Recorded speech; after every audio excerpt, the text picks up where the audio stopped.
Chers amis, bonjour, je vous retrouve comme chaque semaine pour une nouvelle vidéo. Cette fois, je vais aborder un sujet délicat, un procès relatif à du contenu pédopornographique d'un auteur de bande dessinée. Je relierai cela au projet EVARS, l'éducation sexuelle à l'école, mais avant cela, quelques conseils pratiques. Je veux vous demander de relayer ces vidéos autour de vous, de les faire connaître, ce rendez-vous hebdomadaire, faites-le connaître autour de vous. Likez cette vidéo, laissez des commentaires, aidez au référencement de cette vidéo, aidez-nous à continuer ce travail d'information. Soutenez aussi financièrement à la fois Civitas International pour continuer ces diffusions et puis le média partenaire Mediapresse Info qui relaie ces vidéos. Mediapresse Info qui est un média indépendant qui a besoin de votre soutien financier pour pouvoir continuer à mettre à disposition chaque jour du contenu d'information alternatif vous permettant véritablement de comprendre les événements à la lumière d'un regard catholique et inédit. Revenons maintenant au sujet du jour. Il y a une, une presse qui parle depuis quelques jours d'un procès prochain qui concerne l'auteur de bande dessinée Bastien Vives. Le sujet est particulièrement délicat, mais je rappellerai d'abord que, initialement, la bande dessinée franco-belge est née dans les milieux catholiques. C'est un sujet trop oublié et sur lequel je reviendrai ultérieurement en détail, montrer comment l'histoire de la bande dessinée franco-belge est née vraiment au sein même de toute la mouvance catholique, des grandes familles catholiques qui étaient les éditeurs principaux de bande dessinée dans les années 30, 40, 50, 60. Hélas, depuis lors, le contenu de la bande dessinée a malheureusement évolué assez négativement. Il reste bien sûr quelques petits éditeurs de bande dessinée catholiques et de bande dessinée historique de qualité, mais c'est vrai que malheureusement, on voit de plus en plus de contenu de bande dessinée de très mauvais goût et cela va même jusqu'à donc du contenu pédopornographique publié par des maisons d'édition qui ont pourtant pignon sur rue comme l'édition Glénat. Alors, l'histoire en question, il s'agit de l'auteur Bastien Vives, qui est un auteur de bande dessinée qui est régulièrement cité pour ses contenus à caractère pédopornographique. Ce qui relance l'affaire, c'est que à la suite d'une exposition qui était prévue au Festival de la bande dessinée d'Angoulême, lieu de rendez-vous important pour tout le monde de la bande dessinée, eh bien, un nouveau procès a été relancé contre le contenu pédopornographique de cette bande dessinée. De quoi s'agit-il? En fait, donc, l'auteur en question, Bastien Vives, a publié au moins trois ouvrages, trois bandes dessinées qu'on appelle pompeusement romans graphiques, qui visent à mettre en scène des images pornographiques dont les personnages principaux sont des enfants. Oui. Ces trois bandes dessinées tomberait naturellement sous le coup de la loi, en principe, de l'article 227-23 du Code pénal interdisant une représentation à caractère pornographique de mineurs. Mais dès le début de la publication, il y a de ça, je crois que la première bande dessinée est parue en 2011, si ma mémoire est bonne, les éditeurs ont tenté de contourner la loi en affirmant que ces scènes dépeintes relevaient du fantasme. Comme si, parce que c'était sous la plume d'un dessinateur, sous le trait d'un dessinateur, l'image pédopornographique n'était plus délictueuse. Hélas, dans un premier temps, Bastien Vivès a obtenu gain de cause devant les tribunaux. Et cela a permis à ses éditeurs de continuer à éditer et rééditer des contenus donc pédopornographiques de cet auteur Bastien Vivès. C'est même avec l'un des ouvrages de Bastien Vivès que Glénat, qui est pourtant un grand éditeur, a inauguré une collection qui s'appelle Porn Pop. La référence est évidente, porn pour pornographie. Donc, et collection donc de bandes dessinées pornographiques dirigée par une ex-actrice du cinéma pornographique, Céline Tran. Et pour en revenir au contenu des bandes dessinées de Bastien Vivès, elles mettent en scène notamment de la pédopornographie, mais aussi du viol et de l'inceste. L'une des bandes dessinées met en avant un petit garçon de 10 ans qui a des relations sexuelles avec sa sœur, avec son institutrice, etc. Que l'on ne dise pas que c'est de la liberté d'expression, que l'on ne dise pas que c'est de la liberté artistique. Le procès qui va avoir lieu dans les prochains mois, je crois que le procès est prévu, si ma mémoire est bonne, pour le mois de mai 2025, ce procès est plus important qu'il n'y paraît. Plus important qu'il n'y paraît parce que c'est un auteur qui bénéficie d'une impunité depuis de nombreuses années, qui donc diffuse des images pédopornographiques à travers un moyen, la bande dessinée, qui peut tomber aussi dans les mains d'enfants. Et d'ailleurs, l'auteur se félicite dans une interview, et écrit que les enfants se réjouiraient ou seraient fascinés par de telles images. Oui, fascinés peut-être, mais pour quel résultat? Pour quel résultat d'immoralité? Pour quel résultat d'impureté? Bastien Vivès, contrairement à ce que certains tentent de faire croire, n'est pas simplement un auteur qui fait usage de la liberté d'expression. Non, Bastien Vivès, c'est le journal Libération, figurez-vous, qui en a fait part. Libération qui pourtant a aussi un passé ténébreux en matière de soutien à la pédophilie, mais Libération qui, le 16 décembre 2022, a publié plusieurs messages laissés par Bastien Vivès sur un forum entre 2003 et 2011, tous messages banalisant la pédophilie, banalisant explicitement la pédophilie.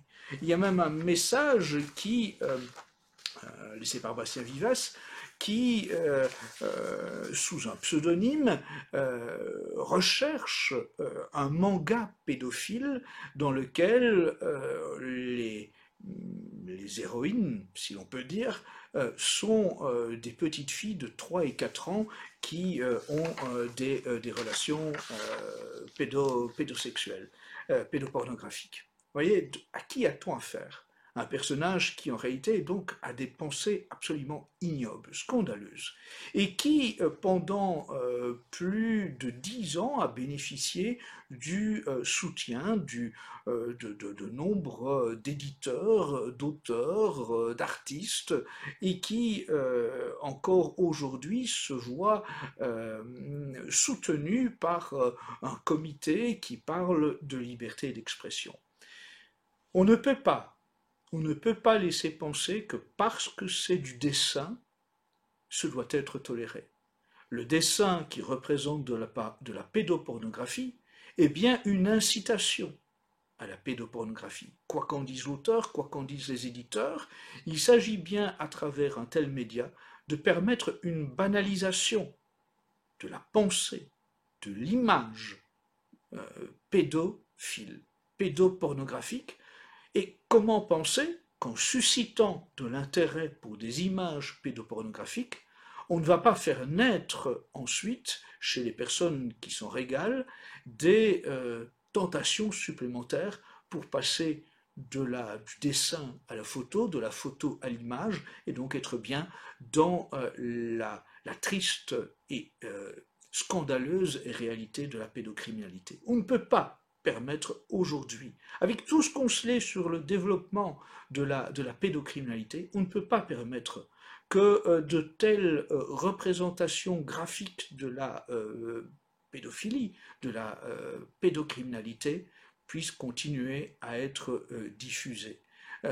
Diffusées dans les librairies, diffusées par correspondance, diffusées sur les librairies en ligne, diffusées par de grands éditeurs. Non, ce doit être interdit et il faut porter une attention toute particulière à ce procès.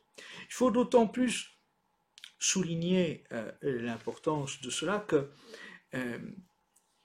on ne peut pas laisser se répandre l'idée que parce que les images ne seraient pas des images réelles, ce devrait être toléré. Vous savez qu'aujourd'hui, via l'intelligence artificielle, eh bien, il est possible, avec différents logiciels, d'utiliser la photo d'un enfant, d'une enfant, pour demander à l'intelligence artificielle de la mettre en scène dans des images pédophiles. C'est un drame dont les médias ne parlent pas très souvent, mais qui pourtant a des répercussions énormes en ce moment.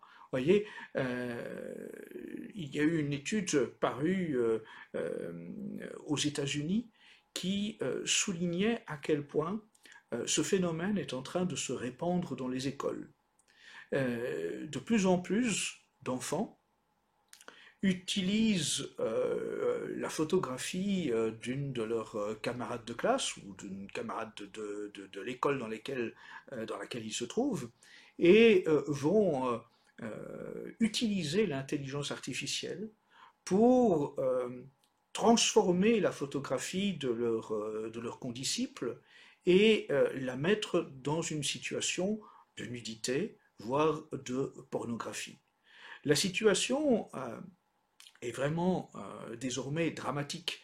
L'étude publiée aux États-Unis soulignait qu'il ne s'agit pas maintenant de se demander dans combien d'écoles des élèves pratiquent ce genre d'utilisation scandaleuse de l'intelligence artificielle, mais plutôt de se demander dans combien d'écoles cela ne se pratique pas. Voyez, on en est là, à ce que, en fait, ce phénomène dramatique se répande à toute vitesse avec le développement de l'intelligence artificielle et de logiciels spécialement consacrés à cela.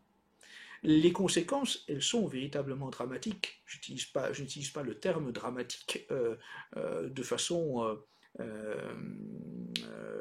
inadéquate, mais bien au contraire, parce que la réalité, c'est que des enfants se sont suicidés parce que des images fausses d'elles ont été publiées et diffusées auprès de leurs camarades et sur les réseaux sociaux. Oui, on en est là. C'est que aujourd'hui, par l'intermédiaire de l'intelligence artificielle qui n'est absolument pas bridée, eh bien, on peut détruire la vie de quelqu'un. On peut utiliser sa photographie, on peut utiliser une vidéo pour la mettre en scène dans des situations fausses, totalement inventées, mais qui vont souiller sa réputation, qui vont rendre impossible ensuite de pouvoir continuer à vivre sereinement. Et on voit des exemples se multiplier de jeunes enfants, de jeunes filles notamment, qui sont poussés au suicide par l'utilisation de ce genre de méthodes abominables. J'en viens maintenant à EVARS, le programme d'éducation sexuelle, parce que tout ça, me semble-t-il, est lié. On ne peut pas penser que répandre des cours d'éducation sexuelle à partir de la maternelle, à partir de l'âge de 3 ans, n'aura pas un impact sur la banalisation à un âge qui normalement ne s'y intéresse pas, de la pornographie et de déviances sexuelles qui vont apparaître chez des enfants alors qu'ils devraient à tout prix en être préservés. Euh, EVARS, le programme qui est donc l'espace vie affective, relationnelle et sexuelle, eh bien, il est censé parler de quoi à ces enfants selon le programme présenté en janvier 2025. Il s'agit de parler d'orientation sexuelle, et ça veut dire évidemment parler à de tout jeunes enfants de l'homosexualité.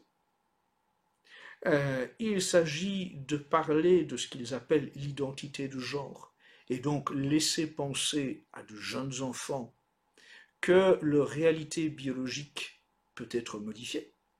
Laisser penser à de tout jeunes enfants que, comme un jeu, comme dans un jeu, comme dans un moment de carnaval où on se costume, un petit garçon peut devenir une petite fille, et une petite fille pourrait devenir un petit garçon.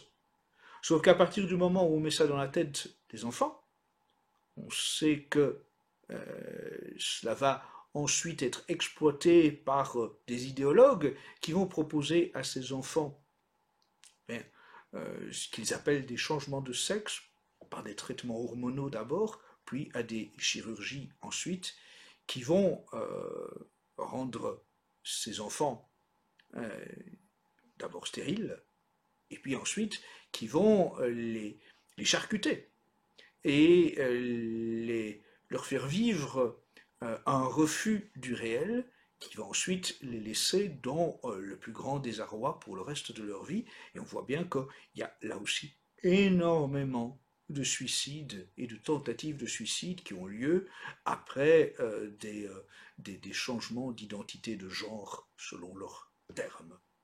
Le cours EVARS veut également, évidemment, mais oui, parler de sexualité numérique et enseigner à de tout jeunes enfants. Songez, à partir de 7 ans, on va apprendre à des enfants dans quelles conditions ils devraient se prendre en photo et partager des photos de nus auprès d'un entourage qu'ils auraient choisi. Mais où va-t-on? Quoi donc? Des enfants de 7 ans seraient naturellement amenés dans des circonstances acceptables à se photographier nus et à partager un tel contenu avec des personnes de leur choix. Comment est-il possible que on enseigne cela dans des écoles? C'est un scandale, c'est une abomination. C'est une abomination qui se réalise sous le couvert de l'approbation de l'Organisation mondiale de la santé, qui, depuis des années maintenant, œuvre à pervertir les enfants dès le plus jeune âge, à leur apprendre, à l'heure où ils devraient être en train de jouer à la poupée, aux petites voitures ou aux petits soldats, à leur apprendre des pratiques sexuelles contre nature, à les y encourager, à encourager ces enfants à tester des pratiques sexuelles contre nature. Oui, il s'agit d'une entreprise de perversion à grande échelle. C'est un scandale, c'est une abomination. Et aucun de nous n'est exempté du devoir de se battre contre cette abomination. En particulier, tous les parents, tous les grands-parents doivent prendre conscience de la gravité de la situation et ne pas laisser aux enseignants et aux directions d'école le soin d'éduquer leurs enfants à une sexualité qui, en plus d'être inappropriée à leur âge, conduit à des pratiques d'inversion des mœurs, à des pratiques perverses. Il faut, parents et grands-parents, que vous ayez ce souci de préserver vos enfants. Veillez sur vos enfants. Regardez attentivement le contenu de ce qui se passe à l'école, les cours Evars, et ce qui pourrait être, disons, relié à ces cours Evars. Soyez attentifs à tout ça. C'est un sujet sur lequel je reviendrai très prochainement avec des invités, parce que ce sujet-là, il faut vraiment le suivre de près. Nous ne pouvons pas admettre que l'éducation nationale projette nos enfants dans un univers de perversion. Nous avons besoin de vous pour mener ce combat. Rejoignez Civitas International, soutenez-nous, soutenez aussi le média partenaire Média Presse Info, soutenez financièrement Civitas International et Média Presse Info pour mener le bon combat de la réinformation et de l'organisation des parents, avec bien d'autres mouvements qui existent d'ores et déjà. Il faut, parents, grands-parents, que vous preniez en main la défense de vos enfants. À très bientôt.